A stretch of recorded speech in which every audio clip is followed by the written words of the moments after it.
Now, a lot of concern has been raised over the Indian government's spying on their citizens. In fact, all governments across the world spying on citizens. But monitoring activities are not unheard of.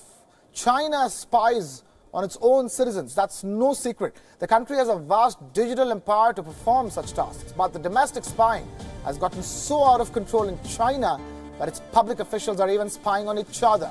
Many Chinese officials have found wires in their own offices and cars.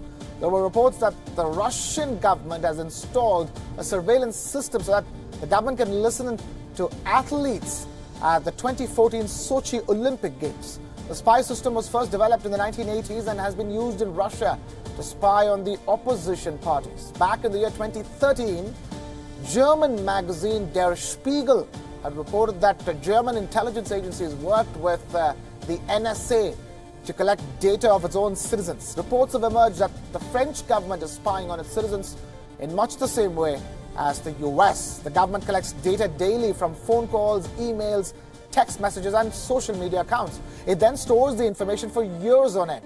The government says that the allegations are false. Now, the government of India, meanwhile, has issued a series of justifications in the wake of the government order that has created all this controversy in the first place. The government feels that the surveillance is justified for the purpose of national security and safeguarding the country against extremist influence.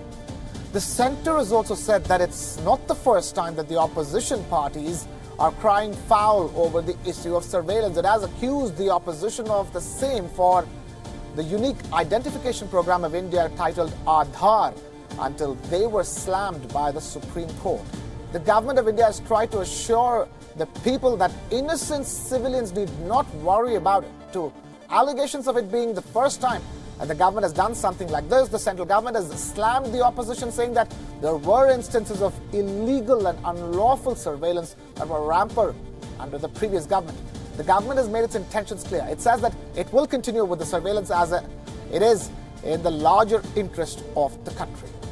Now, the provisions for surveillance is made by the Constitution of India. The order has the backing of Section 69 of the Information Technology Act of the year 2000. So what exactly is this provision?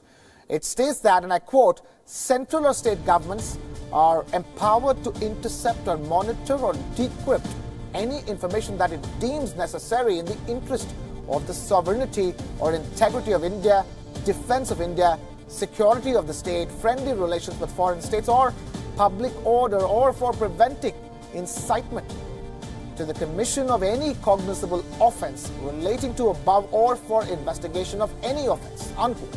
It also states that, and I quote, any person in charge of the computer resource shall, when called upon by any agency which has been directed under subsection, extend all facilities and technical assistance to decrypt the information, unquote.